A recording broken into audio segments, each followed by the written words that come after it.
Hey Matt, I just reviewed your lecture. Really good case and love some of the design here.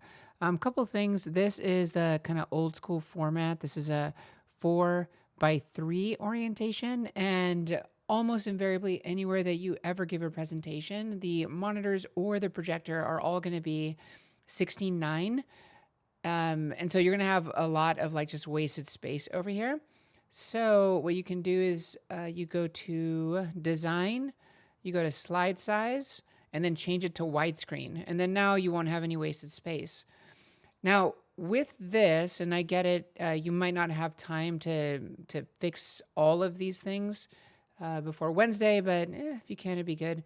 These texts are super duper small. When you're looking at it on a computer monitor, it's fine, right? You can totally read it. But remember, there are going to be people that are kind of far away, and this is really hard to read. So let's just expand this out, the text box, which we had to do because, we changed it to that wider format. We're going to go here. Let's go ahead and increase it. I don't know, 30. There we go. And then we can increase the header as well to like, I don't know, what does 60 look like? There you go. So you see this right here, that simple act is going to make it so much easier for people to follow and read. And I'd recommend doing that all the way through. Actually, I'm just realizing it right now. You got to keep the typeface, which is most people call it font. Font is technically just the size of the words, whereas typeface is this, right? So here it's Calibri. Down here it's something called average. Over here it's Oswald, and then back to average. So I just, as much as you can, just try to keep it consistent. The Oswald one looks kind of cool, honestly. Could totally keep it at this generic Calibri one. But I don't know, the Oswald is kind of rad, right? So something like that, right? And then make sure that the rest of this text, which is all great, make sure it matches this size. And then with this is awesome. I love the idea of a linear timeline, which is great. But kind of along the lines of what I was saying before, let's increase the size here. Might be exaggerating. It's not quite a box right now. Now, if you want to make it a perfect box, you can double click, do it this way, do size, and make sure that they're the same height and weight to kind of start out. And right now, you can, stretch it out one way or the other, and that can kind of mess you up when you're resizing. So once you get like a 1-to-1, if that's what you're looking for, what you do is click lock aspect ratio. And then now when you open when you do the corner, PowerPoint lets you kind of bypass the lock aspect ratio if you go this way. But if you go from the sides, it'll open it all kind of equally, which it's doing there too. Yeah, I'm not sure why that's happening. But in any case, if you have issues with it, the way to fix it would be to make sure that these values are all the same. Well, now let's unlock aspect ratio. There you go. So now it's a square. I love the build format. And so obviously like the right thing to do is to change this one, right? So make this line a little bit wider.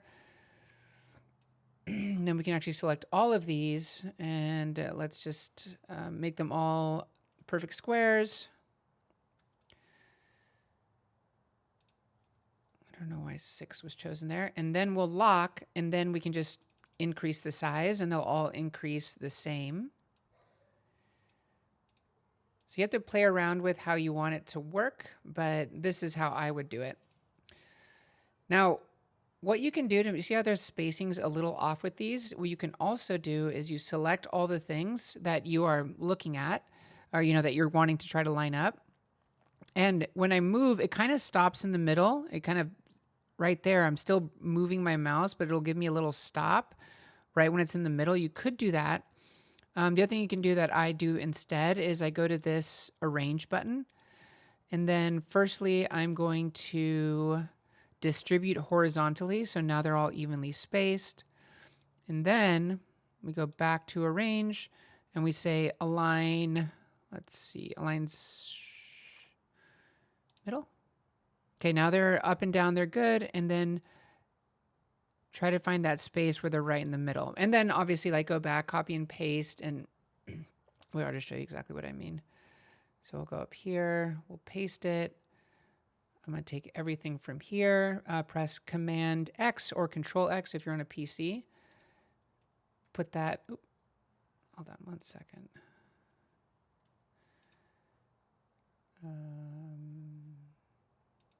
Yeah, so just make sure that the notes match up naturally. No, actually, this one's the one that you need to match up. And then you just get rid of like this one, right? So that way, like this is going to line up with this one.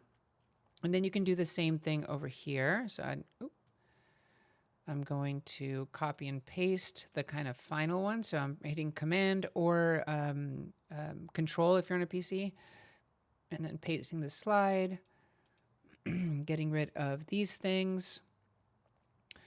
And then, yeah, it looks like it's all kind of like the same, which is good. And then, of course, I didn't do this before, which I should have. Let's make sure to increase the font here. What do you think? I think that's probably good. Picked 20. And by the way, it's blank when you have different types of fonts.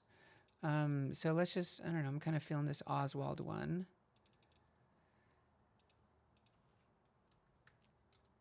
There you go. If you wanted to do it that way, right? But just, you know, when they all match, there's, let's see, this is Calibri. And there might be like one character that's a different typeface there. So, you know, you can play around with it. I'm not, don't want to do it for you because I want it to be your presentation naturally, but these are just some advices. With this, there's a bit of wasted space down here. And one of the advantages to to PowerPoint versus Keynote is that you can actually crop videos inside of the lecture itself. So you double click, hit the crop button. Oh, that's not, we don't want to resize, we want to crop. There you go. So we'll crop it. We don't need this thing up top. We'll crop that. And then we can make this actually a bit bigger. There you go. So just a little more efficient with our space. I think we decided this was going to be like 60, right? So a little more efficient with our space, right? And then same thing over here. We'll double click. We'll get the crop. And we'll just do this number. And see, now we can make this a lot bigger without kind of sacrificing other stuff around the screen, right? It's a lot easier to see this way. And I just wanted to make sure that you have it looping. Let me make sure. Because it's a lot better to have it loop so you don't have to hit play again. Okay, so it's not looping, so let's fix that. So the way you do that is you double click and then you go to playback and then loop until stopped. Yep. So, and then for these things over here, I'm kind of been doing it, but not mentioning it. It just makes the editing process so much better if you just get rid of that stuff. We'll double click and, you know, just as a reminder, we don't need all this black stuff around the periphery. So if we just decrease this, we can make the whole image bigger, which makes it easier for people to see, and something that admittedly Keynote doesn't do. I have to do this outside of Keynote and then import the video. All right. I like this. Let me make sure your interpretation is right.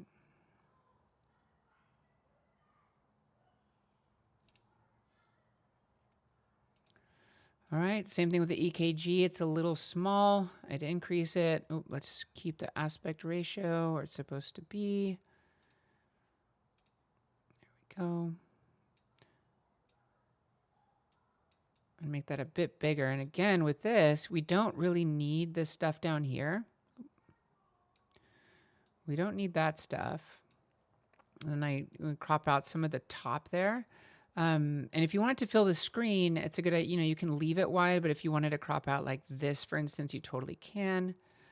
And see, if we put it like this, it's so much easier to see than that kind of like tiny version that we were seeing before. And then this, you know, just make sure that you're staying on your standard this. Remember, these texts here are a little too small. We're going to move all these over. And actually, like, you know, here we have it different. That's the one I fixed. So this is how you kind of started there. And then over here, wait, where was it? Where were we? Over here, you change the words to be bigger, which is great. So you just need to do this everywhere, not just, the slides basically have to be very consistent. Let me just look at this slide, see if you have any. So with this is another little trick. If you have a bunch of data that you want to show, what you can do is take your finalized slide with all of your stuff. And remember, this all needs to be bigger, right? And so you just reveal them one at a time in subsequent slides, so it's not all just like one giant vomit of information that people, they aren't going to be able to follow very well, because it's all about readability, right? You want to make your audience focus on what you think they should be focusing on, because otherwise they might read down here when you're still up here. So something like that. And then what I like to use is a transition to make it kind of gentle. That's called fade. That's my favorite. And you can change the timing, by the way, if you wanted to go a little bit faster or slower there. And so this is what that looks like. So see how it's like gentle, it's like gently adding. So that's kind of like the way that I like to build lists, because sometimes lists we need to do. We kind of already talked about these. It's great. We talked about this. We're gonna, I love the size of these, which is, a little different than what you had above, but this was a better size than you had above. But again, I would keep it all consistent, because you had some of that other Oswald font, whereas down here you have all Calibri. Just keep it all the same typeface, or keep all the headers the same typeface and the body is a different one, right? Love this. It's great. Same thing with the CKG. Get rid of that so you can make it bigger. I actually really like this timing here. It's beautiful. I love it. I'd make it bigger naturally, but it looks really good. Like all of that. Now, if this is a separate thing, leaning on the left, this seems like this is one thing, and then that's another thing, but it's hard for me to tell. It seems like this is a sentence left over from there. So I'd probably give it a little space between those, and then a little space there. So I'd probably do something more along the lines of that, because they seem like they're separate things, right? And then, let's see, we're here. I guess this is the same one as this. Isn't the same? No, they're slightly different. Or we added EEG. That's what it was. All right. Well, shit. Let's add EEG. Let's spread this out so we have more room. And let's put EEG down there.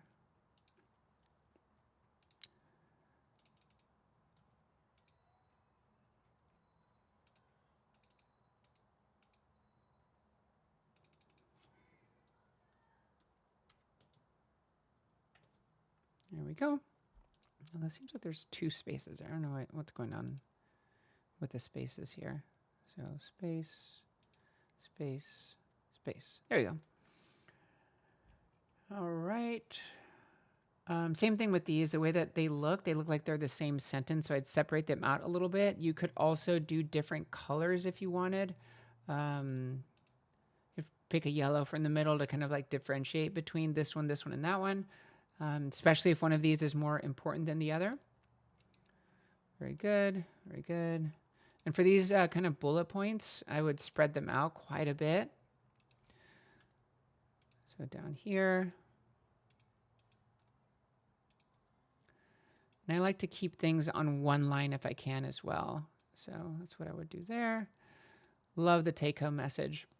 The one thing that I think we're okay with is that the color I'm not 100% sure on. I mean, I worry sometimes when the color isn't darker, with white text, it makes it a little difficult for people to read. It can feel kind of, I don't know, difficult to read. I'll just say that. So I might try to go a darker color. Or the kind of flip side to that is if you work on making all of your words bigger, then you can keep this nice kind of dark teal situation going on that you have here. I'm going to send this to you, the ones I worked on, to see if it's helpful. But Remember, the reason that we're doing this is to take your phenomenal education, this case that you had, and this honestly very good presentation, and just kind of take it to the next level to give it to the level where people will pay attention, will be engaged. And I'll try and sneak in during your lecture, and so I can give you notes on the actual technique of giving talks. If you have some time tomorrow, I might be able to walk you through those as well if you think that's helpful. But otherwise, I can just take notes when I see you. All right, let me know if this is helpful.